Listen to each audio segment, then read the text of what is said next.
Bueno, Manuel, ¿cómo te parece? Estamos cumpliendo 10 años en la hora clave. 10 años, ¿no? Qué Este rápido. matrimonio televisivo ha durado demasiado. Que parece tan rápido, ¿ah? Sí, Imagínate tú, además, cómo comenzó todo aquello, ¿no? Que eran, bueno, aquellos momentos eran difíciles de alguna muy manera, ¿no? difíciles. Por lo que ocurría en el país, por todo. Bueno, y había que diseñar un programa que también, en ese caso lo trabajamos tú y yo, con la compañía de Luis Murphy.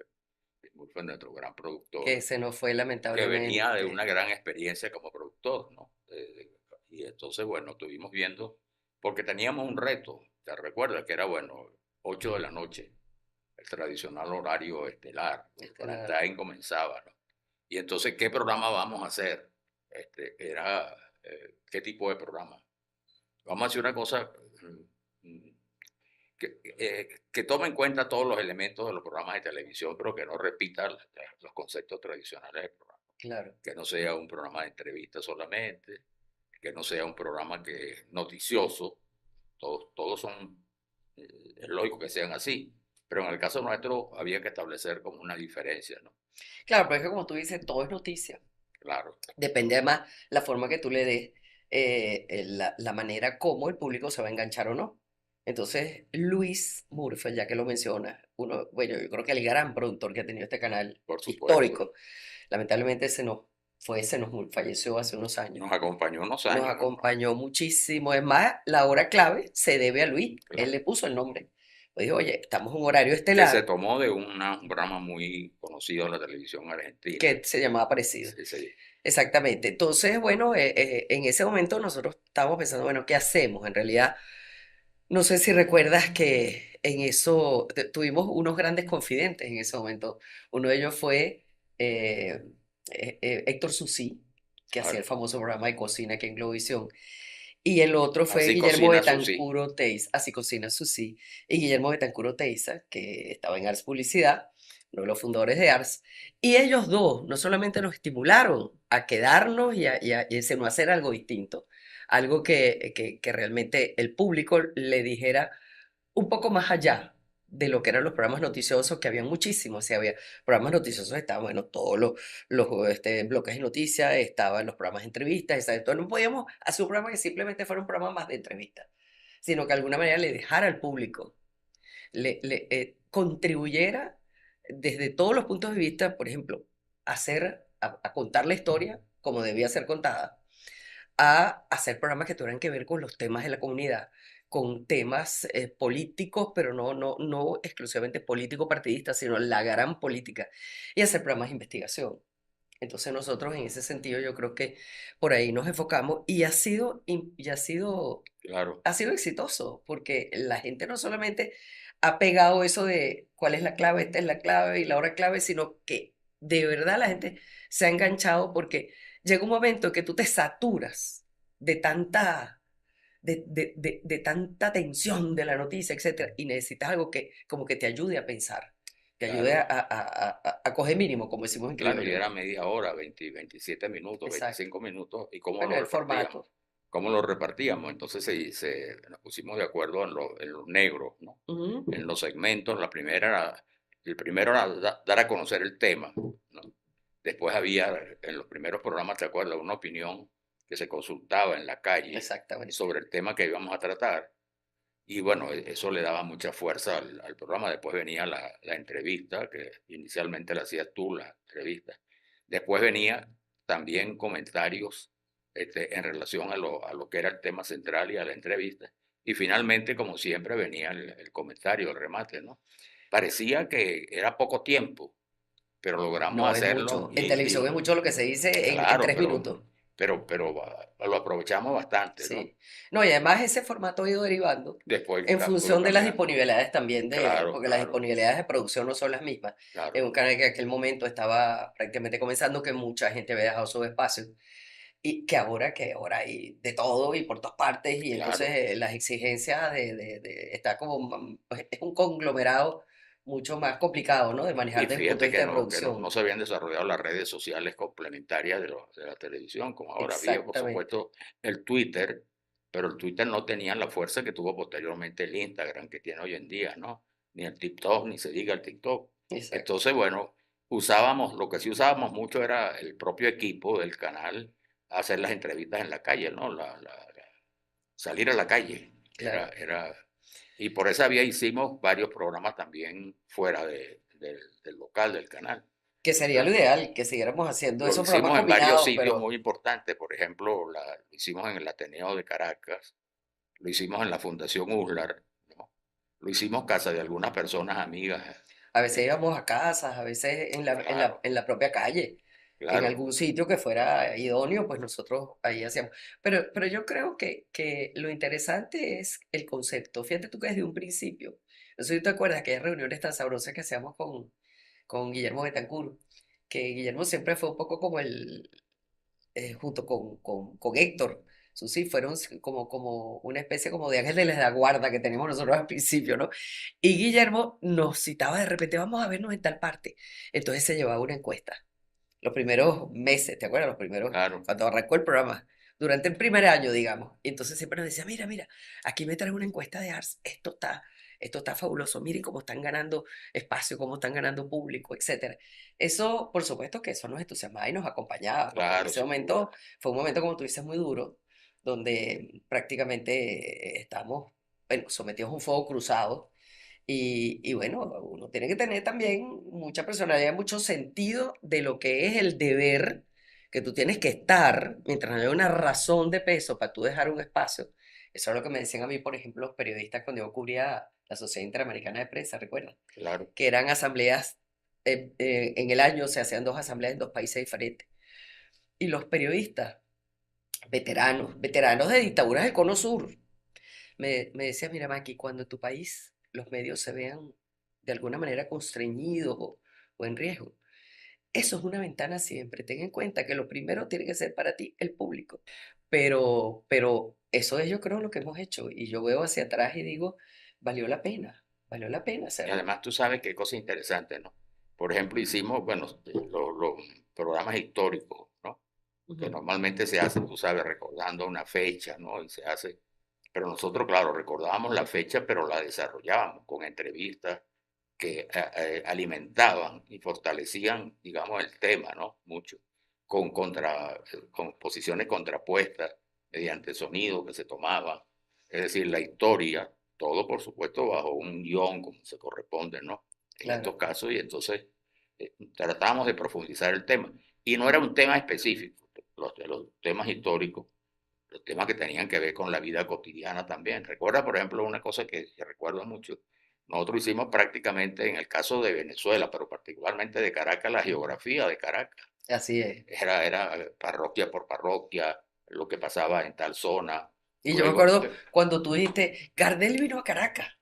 claro, Yo dije, bueno, ¿en serio? Entonces me dice, sí, vamos a entrevistar a una periodista que tiene todos los detalles. Lo traí y me claro, fue un programazo, porque claro, muchísima gente no tenía idea, a lo mejor tenía una vaga idea que había estado en Caracas, pero no sabían exactamente todo lo claro. que había ocurrido con Gardel aquí.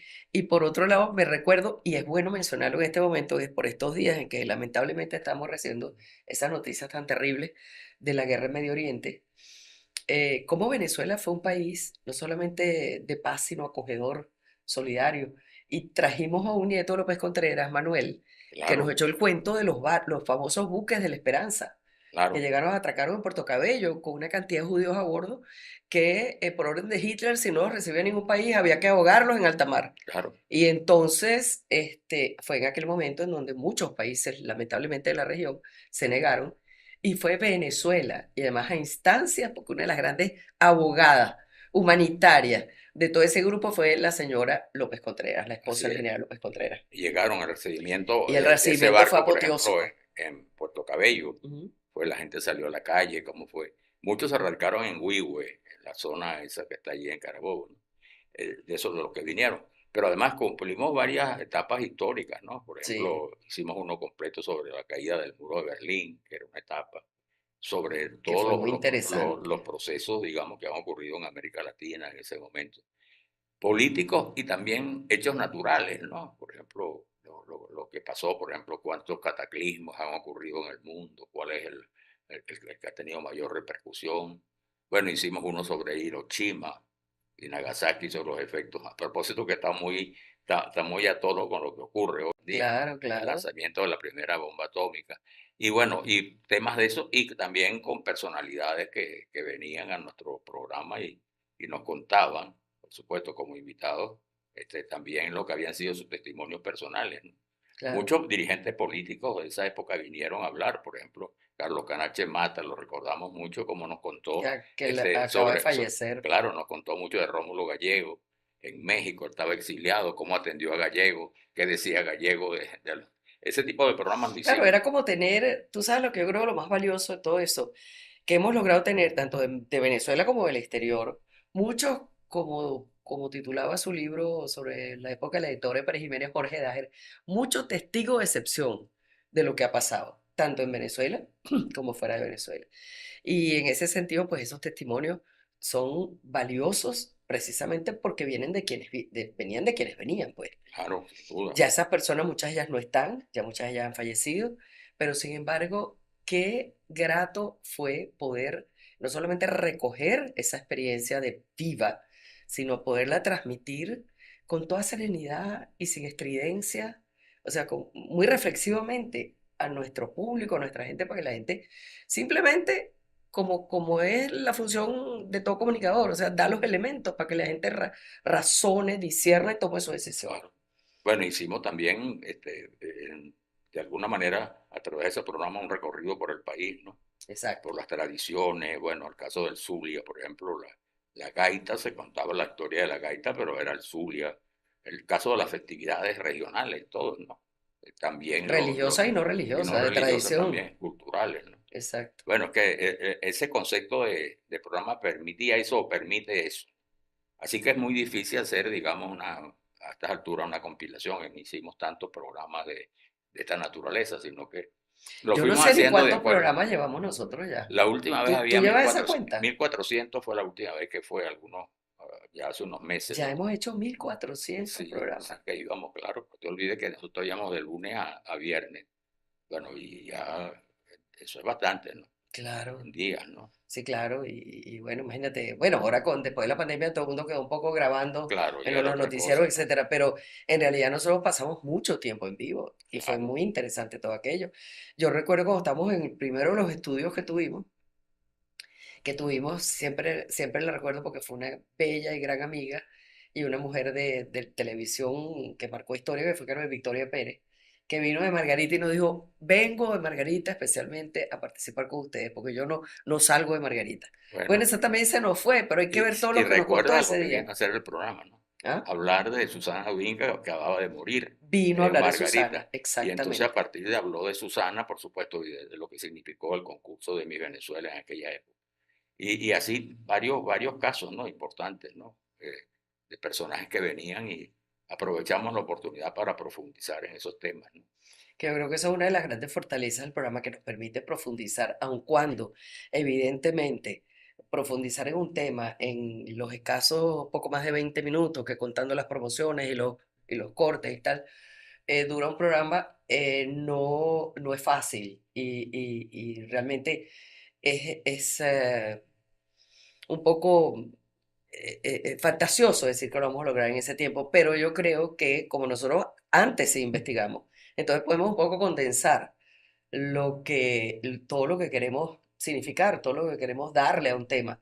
Y una de las cosas interesantes también de este programa es que hay muchos programas en la televisión venezolana, y además es lógico, que se pautan en función de un personaje, una personalidad, que eso también es válido.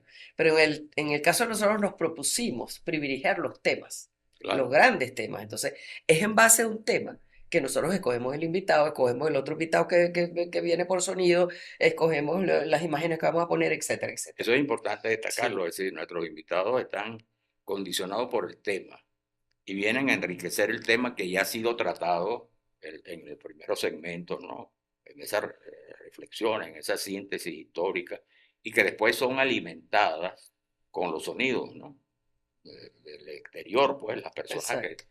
que hablan también sobre el tema, es decir, en unos casos lo enriquecen, en otros casos, lo cual también es bien interesante, pueden tener diferencias con lo que dijo el invitado en estudio, pero eso es parte de enriquecer el tema, ¿no? Y claro. finalmente, bueno, siempre nos ha correspondido la responsabilidad de culminar con que esa es la clave. Así es, así es. Y yo creo que eso ha sido pegajoso, porque yo no sé qué te pasa, pero a mí en la calle la gente me dice, mira, Maggie, ¿cuál es la clave? Entonces, la gente de verdad se ha compenetrado, pues se ha enganchado con el asunto. Y yo creo que también una de las cosas interesantes es, bueno, que hemos logrado integrar un equipo. Mira, cuando Luis Murphy se nos fue, nosotros nos sentíamos así como en un hoyo, porque aquí todo el que está en un programa de televisión es importante, porque tiene una función que cumplir. Y es una cadena. Si un eslabón falla, se rompe. Y Luis, Y cuando se fue Luis, no sé, ¿te acuerdas que nosotros estábamos, nos sentamos así? Dios mío, aparte del dolor que sentíamos por haberlo perdido, porque fue un gran amigo y era un ser humano de primera calidad, nosotros decíamos, bueno, ahora ¿cómo sustituimos a Luis? ¿Qué hacemos? Y entonces, bueno, empezamos nosotros a tratar de medio resolver, pero empezaron a llegar muchachos, jóvenes productores. Ahorita claro, tenemos Iván Figueira, que lo está haciendo muy bien, que han aprendido todos los intríngulis del oficio, que nos ayudan bastante, y el equipo también de técnicos, de camarógrafos. Este es un canal que se hizo también con las uñas, que aprendió a abrirse paso en momentos de mucha dificultad, antes y y que ha después, sí, llenado, con los ¿no? Un antiguos dueños, espacio con los actuales, importante, ¿no? En la que ha llenado un comunicación. espacio importante. Yo siento que nosotros también lo hemos llenado. Y hasta ahora, gracias a Dios, pues mira, hemos podido nadar o sea, ¿cómo se llama? Nadar en río revuelto, ¿no? Nadar en mar revuelto con todavía con la nariz fuera del agua, ¿no? Y creo que, te digo que ha valido la pena, porque creo que es mucha la gente que se ha beneficiado del trabajo que nosotros estamos haciendo, que lo han disfrutado, que han aprendido, que muchos se han creado, hemos contribuido a crear conciencia en muchas cosas, pero por otra parte también hemos contribuido a que mucha gente también se sienta tranquila, porque cuando tú das información Claro. y la das de una forma serena y madura y consciente, pues evidentemente la gente, eso contribuye a que la gente tenga un poquito de ¿No? confianza en medio de una situación tan incierta, ¿no? Y también se han abierto por las puertas de la televisión, de la pantalla, personas que seguramente nunca pensaron estar allí. Es Eso decir, es una de porque las cosas que creo yo que tú tiene el llamabas, por programa. ejemplo, a una persona, siempre se ha dicho ahí, bueno, eso que llaman ahora el influencer, ¿no? Pero antes había, tú sabes, esas figuras mediáticas que tú recurrías a ellas siempre. Mira, Ujú, ocurrió tal cosa, llámame, vamos a invitar a fulano de tal. Pero como nuestro programa dependía del tema, exacto. había temas que para enriquecerlo había que recurrir a personas que en muchos casos nunca conocieron una cámara, no tenían la menor idea, pero les pareció importante pues Bueno, y yo creo que que se con les eso diera ese nosotros, espacio. eso que tú dices, se le ha dado visibilidad y espacio a gente que tan valiosa, gente que está enseñando en las universidades, gente que está investigando en los laboratorios, gente que está simplemente escribiendo en su casa, y de repente, mira, lo llamamos, vienen, aportan muchísimo al programa, y la gente descubre, mire, ¿dónde estaba este señor que ustedes invitaron? ¿Dónde estaba escondido? No, no estaba escondido, sencillamente que hay que buscar a la gente que puede aportar, que puede enriquecer un tema y traerla y darle la oportunidad de hacerlo. Bueno, esa es la clave. Y esa es la clave.